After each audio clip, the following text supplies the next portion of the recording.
Ito na naman ang mainit na balita mula sa mundo ng politika. Nakakagulat na eksenang nasaksihan sa Senado matapos umunong buweltahan ni Senador Rodante Marcoleta si Senate President Tito Soto dahil sa di umano'y kapalpakang naganap sa mga nakaraang sesyon. Sa gitna ng mainit na diskusyon, hindi napigilan ni Marcoleta na punahin ang pamamalakad ni Soto na aniyay naging dahilan ng ilang aberya sa mga panukalang batas. Agad itong nagdulot ng tensyon sa plenaryo at ikinagulat ng iba pang senador. Ayon kay Marcoleta, hindi dapat palampasin ng mga nakaraang pagkakamali na nagdulot ng pagkakaantala sa mahalagang usapin. Mariin niyang iginiit na ang Senado ay dapat maging ehemplo ng maayos na pamamahala at hindi arena ng mga kapalpakan. Sa puntong ito, ilang kasamahang senador ang sumubok na mamagitan upang mapakalma ang sitwasyon, ngunit lalong uminit ang sagutan sa gitna ng sesyon. Samantala, hindi naman nagpatinag si Soto at mariin niyang itinanggi ang mga paratang ni Marcoleta. Aniya, lahat ng naging desisyon noong siyang namumuno ay dumaan sa masusing deliberasyon at konsultasyon. Binigyang diin din niya na hindi siya tatanggap ng paninira at handa siyang ipagtanggol ang kanyang reputasyon laban sa mga akusasyon. Dahil sa insidente, ilang senador ang nagpahayag ng pagkabahala at nananawagan ng pagkakaisa sa halip ng bangayan. Gayunpaman, hindi may kakaila na ang sigalot sa pagitan ni Marcoleta at Soto ay nagdulot ng kaguluhan sa loob ng Senado.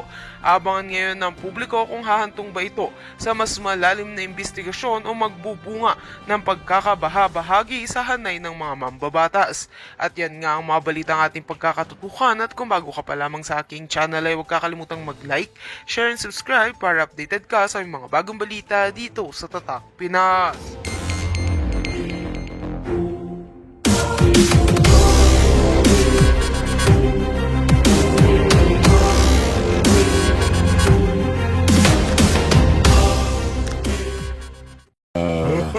Ano bang tawag sa inyo? Mga ginoo lang po, mga ginoo lang. Mga Ginoo. Opo. At alam ko naman po na pinagsisikapan pong kayo po ay talagang bigyan ng mga impormasyon Opo. at mga komento na talagang nakakatulong po sa ating lahat.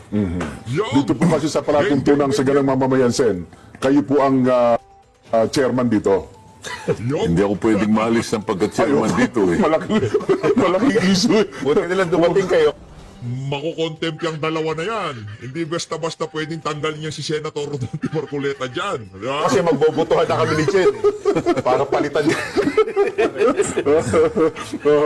Ay, teka lang, marami kasi nagtatanong, ano ba talaga nangyari po sa Senado, Sen? Siguro i-refresh nyo nga po yung ating mga kababayan. Kagaya nung nalalaman na ninyo at ang daming nagbibigay ng feedback sa akin, hindi lamang libo-libo, halos milyon-milyon na yata. Ay, opo, oo. Na hindi nila matanggap-tanggap na ako po'y biglang pinalitan bilang chairman ng Blue Ribbon Committee. Totoo naman. Ang totoo po niyan, ako po talaga ang kanilang pakay. Oo.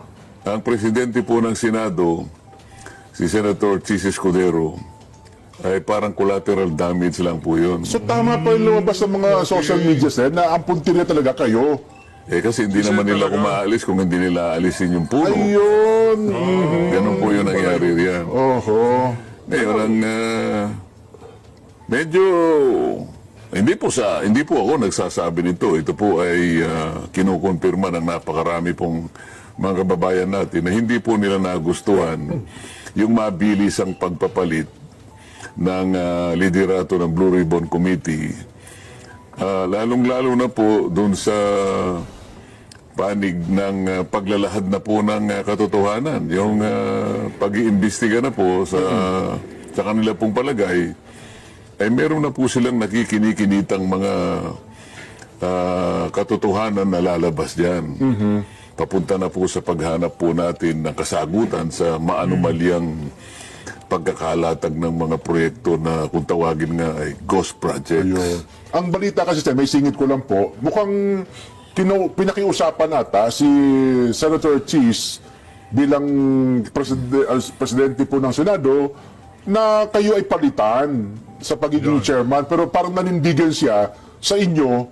Kaya ang nangyari daw po, pati siya nadamay sapagkat ayaw pala niya kayong palitan bilang chairman ng Blue Ribbon Committee. So tama po ba yung ganung anggulo? Hindi ko alam yun kasi wala naman siyang sinasabi sa akin na siya kinausap. Oho. Ang nangyari, May nakiusap daw po eh.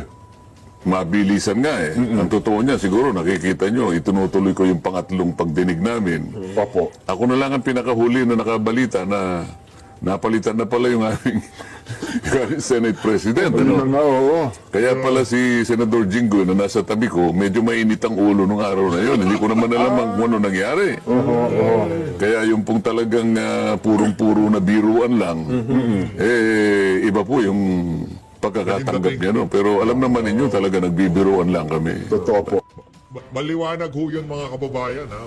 Wala hong karga, ika nga yung banat nitong si Senator Rodante Marcoleta dito kay Senator Jinggoy Estrada. Yung pala pagkakapaalam ng isang babaeng senador, yun na rin palang tanda na sila ay nagkakaroon na ng pagpupulong sa isang Kasi kwarto. hindi naman talaga nagpapaalam yun eh. Ayun na nga po eh. Talagang yun halos hanggat maaari ay Nakabantay talaga. di ba? nakabantay at lahat ng anggulo ng mga pinag-uusapan ay nakakasangkot siya sa mga usapin. Opo. Nagtaka ko kung bakit siya nagpaalam at nangako naman siyang babalik. Yes. Oo. Pero hindi na siya nakabalik. Oho. Ayun. Ang narinig ko lang sana, sa iba kasi mga balita, at siguro mabuti masagot nyo rin, ang pangunahin layunin daw po kasi talaga ng Blue Ribbon in aid of legislation. Kasi daw po, parang sa tingin daw po ng kapwa yung senador, parang nalilihis na para bagang ang dating prosecutorial na raw po ang dating ng pagdinig ng Blue Ribbon Sen. Sino po ba ang nagsabi nun? Yun po ang lumalabas. At maging sa panayam po sa mga kasama nyo sa Senado, parang yun po ang binabanggit nila, Sen. Hindi po totoo yun.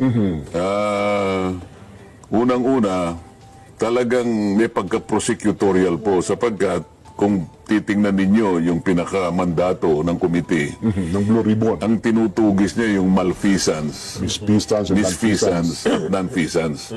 Paano po ang paglalahad ng inquiry kung hindi po namin gagawin sa paraan na pagtatanong at paghanap ng kasagutan sa mga dapat na itanong para nga mapatunayan kung merong malfeasance, misfeasance and non-feasance. Yun po yung tinutungo talaga. Ayun. Yun ang pangunahing layunin ng Blue Ribbon Committee. Kung naipagkamali nila, lalong-lalo na po yung aming puno ng Senado ngayon, yun po yung sinasabi niya. Ayun, opo, Kahit oo. kailan ay hindi po ako lumihis doon sa tuntunin na yon.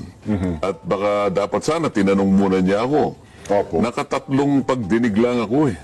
Tama po. Yung iba nga pong humawak ng Blue Ribbon Committee, nakalampas na sila ng halos 20.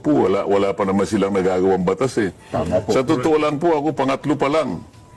Pangatlo pa lang, meron na po akong naiayos. Oo. Possible areas of legislation. 10 pa yung aming naisip na kagad eh. Sa tatlong pagdinig pa lang po, ha? Tatlong pagdinig pa lang para malaman ng nakikinig sa atin Opo. na tayo naman ay hindi nagbibiro sa mga sinasabi natin. Ipakikita ko dito, alin-alin ba yung mga naisip na nating mga panukalang batas sa liwanag ng mga pagdinig kahit hindi pa talaga natatapos. Pangatlo pa lang na pagdinig. Base sa mga nakita na namin, nakita ko at nakilatis natin. Ito yung aking naisip. Kinakailangan merong amendment ng procurement law. Kasi doon na pupunta po yung mga bidding natin, yung pag-award ng mga proyekto, lalong-lalo na yung pinag-uusapan ng mga flood control projects, nasasalaula Galing sapagkat talaga siya. merong problema, may mga butas sa procurement law. Kinakailangan mag-introduce ka ng amendments. Meron ding amendment po sa anti-graft law. Oho. Tapos dito kinakailangan mapatibayan siguro kung hindi man dapat itaas siguro pati yung pagpaparusa dito kinakailangan ibigyan talaga ng ng impetus dito eh. Opo. pwede rin nating, meron po kaming iniisip na amendments po sa contractors licensing law. Ito yung sakop ng PICAB, ano? Ikaw, opo, ho. Meron tayong amendment sa witness protection law o yung tinatawag na stand-alone bill, no? Oho. Meron tayong naiisip na amyenda doon sa ating AMLA, Anti-Money Laundering Council. anti-mondeling. Nakita naman ninyo kung saan isip-isipin nyo yung isa sa mga nag-testify doon. Sa isang araw, kaya niyang magpatalo ng halos 14 Oho. o 15 milyon. Ito parang ang ginagamit nila laundry area yung yung mga kasino natin. Kaya dapat magkaroon ng emyenda sa AMLA, sa batas sa AMLA, ano. Nakikita rin natin ang pangangailangan para i-amend yung ating Securities Regulation Code. Sapagkat dito pumapasok ang ilang mga kawatan, yung sindikato, ginagamit nila na pasilidad itong areang ito. Oh. At dito, idadagdag natin yung False Claims Act. Ito yung, kung tawagin ay writ of quitam. Yung bang pwedeng payagan kahit isang mamamayan lang, kahit isang Ordinaryo. karaniwang mamamayan na maghain siya ng asunto laban sa mga opisyal ng pamahalaan. Ang kondisyon lamang kapag hindi ito binigyan ng atensyon ng ating Department of Justice. Halimbawa, in 30 days, kailangan umaksyon ng Department of Justice. Pag hindi siya umaksyon, meron ng karapatan na maghain yung karaniwang mamamayan. Sa laki at sa lawak ng pangyayari, iskandalo na nakita natin sa mga proyektong flood control na yan, kailangan nating siguro makagawa na ganitong uri ng batas also. Kailangan din nating pasiglahin yung whistle. Kailangan ma-approve na natin itong Whistleblowers Protection Act na nakabinbin pa ngayon. Meron pa tayong Heavy Equipment Registration Act. Sapagkat itong ginagamit nilang mga kasangkapan, mga makinarya sa mga proyekto, wala naman listahan ito eh. Ginamit na nila sa ganitong proyekto, pipilitin pa nila kunwari na isulat na ginamit sa ganito. Hanggang Mindanao eh, lima lang ang makinarya mo eh. Ang project mo mahigit na 50, ibig mo sabihin eh, iisa lang ang ginagamit mo makinarya. So, at saka ang pang-10 ay kailangan meron tayong flooding master plan. Plan, oho. Yan. So, dito pa lamang, nakakatatlong pagdinig pa lang ako, meron na akong 10 panukalang batas na gusto kong maipundar natin. Opo. Para sa ganon ay ma-address natin ang mga problema kaugnay nitong maanumalyang paglustay ng ating kabangbayan. So yung punto ng in aid of legislation, Sen, Pangunahin. iyon po. Oho. Pangunahin, hindi lang maiiwasan na talagang akala mo, meron nagpo-prosecute ka. Talagang ganun eh, kailangan mo magtanong eh. Opo. Kailangan mo magpalitaw ng ebidensya eh. Paano mo ngayon mapangangatwiranan na ang dami palang ganitong mga anomalya kung hindi ka kukuha ng tao na tutulong sa'yo. Kaya ko lang naimungkahe na kung sino man po ang gustong nagsalita na, ay nakausap ko na po yung DOJ na nakahanda po silang tulungan kayo. Basta sasabihin po ninyo yung katotohanan at maituro ninyo yung mga taong nasa likod. Ayun. Mas malalaki sa inyo. Ang nangyari nga lang, bumaligtad naman ang DOJ. O, yun nga. Nako. Akalain mo naman, ito yung nakakapagtaka eh. Opo. Kausap ko ang Secretary ng Department of Justice, Yan. Linggo. Kausap ko yung kanyang USEC, siguro Biyernes o Sabado. At nakausap ko pa, bago ko uli makausap ang Department of Justice Secretary Boyeng Remulla. Alam nyo naman na magkaibigan kami. Ay, opo. Kahit sa Correct, Congress pa, oh. So, kinumit niya sa akin yun. Okay yan. Sabi niya gano'n. Ang totoo niyan, partner naman namin kayo, ang Senado, para maipasa natin itong Whistleblowers Act. Pagtulong-tulungan natin yan. Sige, pangako muna sa kanila na mabigyan natin sila ng provisional immunity. Kaya malakas ang loob ko sapagkat alam ko nakahanda siya na tulungan kung sino man Oo. ang tatayo talaga na magsasabi na ng totoo. Dito wala pa kayo tinutukoy kung sino. Wala pa. Naihinuha ko lang. Sabi ko, baka sakali. Baka Sige ka salita, niya. magturo. Kasi ka ako, na-upload ko na ito nung nakaraang hearing. Baka ka ako merong At saka sa programang ito, Sen, noong Biyernes, di ba Oo, baka sinabi niyo merong na, magkusa. Kailangan Yan. nakahanda ako. Kaya nga, tumawag na ako sa'yo. At mabuti naman ka ako, tumawag ka na rin sa akin para makonfirma natin na magkaugnay tayo sa layo ng ito. Yung Witness Protection Program, legitimate na remedyo ito eh. Nasa batas ito eh. Pagkatapos sinabi niya, hindi ko basta ma-approve yan. Kinakailangan mo nang isoli muna niya yung mga nakulimbat nila. ito na po yung magkapalitan na po eh. Magkapalitan na ito. Paano mangyayari yun? Yung sinasabi niyang restitution or indemnification, hindi kasali yun eh. Wala yun sa requirement eh. Hindi pinag- Hoy, Soto, makinig ka dito ha. Meron pa nalalaman pa restitution, di naman abogado, walang niya ka.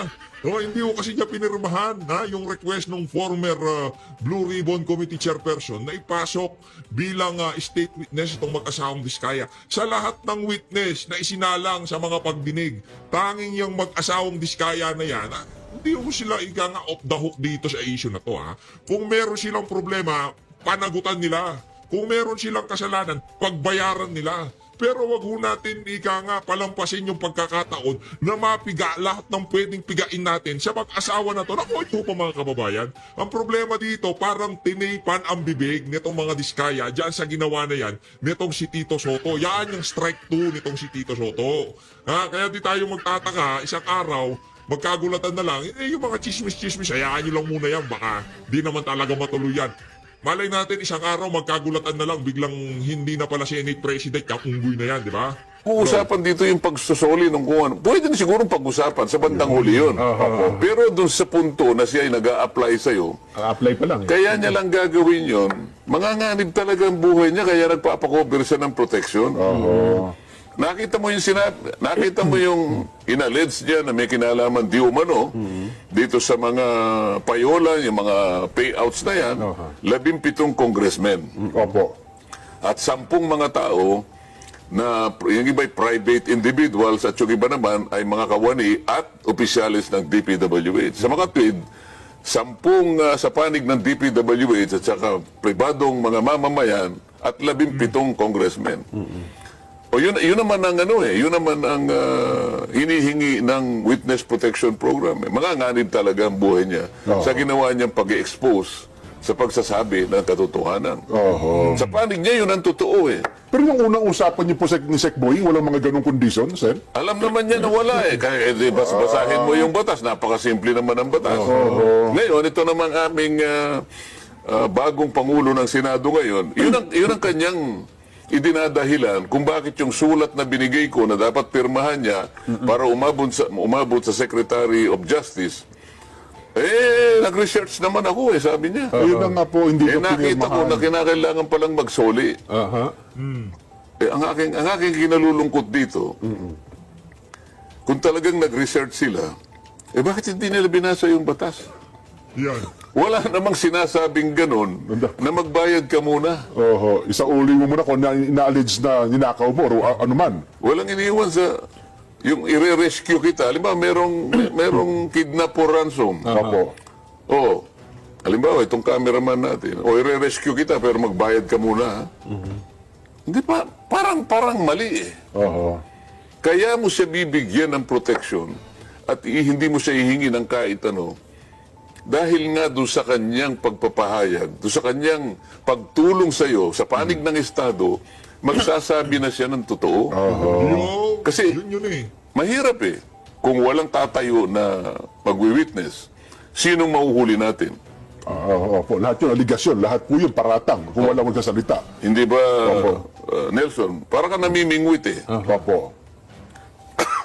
Pag ikaw ay namimingwit, may pain ka. Opo. Tama po. Anong gagamitin mong pain? Butete, halimbawa. Bulate. Bulate. Maliit na isda.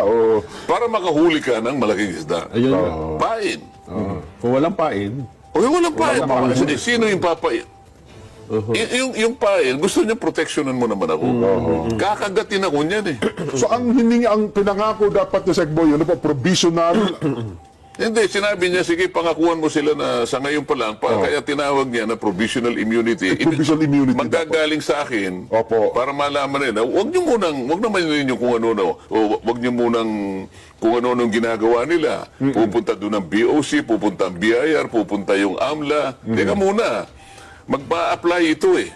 Opo. Ito yung proteksyon na hinihingi niya hanggang sa ma-approve na eventually yung kanyang aplikasyon. Walang sinasabi doon na kailangan kang magbayad o magbalik nung inaakala mo na nakulimbat mo. Wala pa eh. Nag-iimbestiga pa lang tayo eh. Paano natin makukwenta kung ano ibabalik? Hindi pa wala pa naman tayo sa estado na yon. Doon po sa anggulo na ang sabi naman nila, kasi selective ang sinasabi, parang may itinatago, merong pinipili, at ang gusto daw ay magsabi ng tell-all. Walang dapat na itago. Pero pag binabanggit siya, dyan ka nasingit ko lang nagsimula doon sila 2016 eh. Eh bakit daw binabanggit 2022 lang hanggang sa kasalukuyan? Parang may mga tinanggal daw na pangalan eh. Yun ang kanyang sworn statement. Opo. Wala akong magagawa. Ang sinasabi ng aming bagong Senate President, meron daw nagbulong sa kanya na inedit daw yung Inedit sworn yun, statement. isa pa yun. Ito ang medyo mabigat na tanggapin yung pagpaparatang na gano'n. May bumulong daw na taga Blue Ribbon Committee. Paano kaya kung malaman niya ang katotohanan na hindi naman alam nung Blue Ribbon Committee na mayroong sworn statement na lalabas nung araw na yon? Yung sworn statement na yon, direktang ibinigay sa akin. Opo. Hindi Grabe, ang kapal na mukha talaga nitong si Soto, no? Invento, mahilig na. Siguro yan ang napag-aralan niya sa One Bull University. Yung paggawa ng pag-invento, yung tipong, meron akong narinig, inedit daw. Siguro yun ang subject nila, yung paano gumawa ng kwento, paano kumbinsihin ang mga Pilipino sa mga kasinungalingan kung sakaling maging Senate President ka, di ba? Yun ba ang pinag-aralan nito sa One Bull University? Senator Rodante Marcoleta, abogado. Si Soto, si Lacson, ang pinalit niya, ang tagal ng senador niyan, mga kababayan. Anong ginawa niya? Yun. Anong legacy niya? Yung kamahal-mahal na yung Senate building. Yun ang legacy niya. Anti-corruption, kalokohan. Anak ng tokwa, anti-criminality. Napakalaking kabalbalan. Nakailang termino na yan sa Senado, mga kababayan. Kung sinasabi niyong magaling yan si Lacson, magaling yan kay Senator Rodante Marcoleta, anak na tokwa. Kayong bahala dyan. Pero sigurado ko dito, ang legacy ng mama na yan, yung new Senate building na kamahal-mahal, habang yung mga Pilipino, hindi nila maalaman kung ano makain nila. Yun ang ipinalit nilang bagong Blue Ribbon Committee Chairperson. Itong mama na to, yan, kumbaga, nandun na tayo, ika nga. Gumaganda na yung kantahan yung tipong, Martin Romualdez, saldi ko. Sige, kumpas pa, yan. Gaganda yung kantahan, di ba? Parang, kumbaga sa inuman, lumalalim ang usapan. Di ba? Ang ganda na hindi nga alam na mayroong sworn affidavit pala noong araw na yun. Biglang kumanta yung mga diskaya. Kasi alam nila, ang sabi doon sa affidavit, okay lang na magalit sa amin yung ilang mga politiko na to. Basta, hindi magalit sa amin ng mga sambay ng Pilipino. Hindi gano'n hindi gano'n pagkasabi. Pero yung gist, yung kanilang short affidavit, gano'n Okay lang.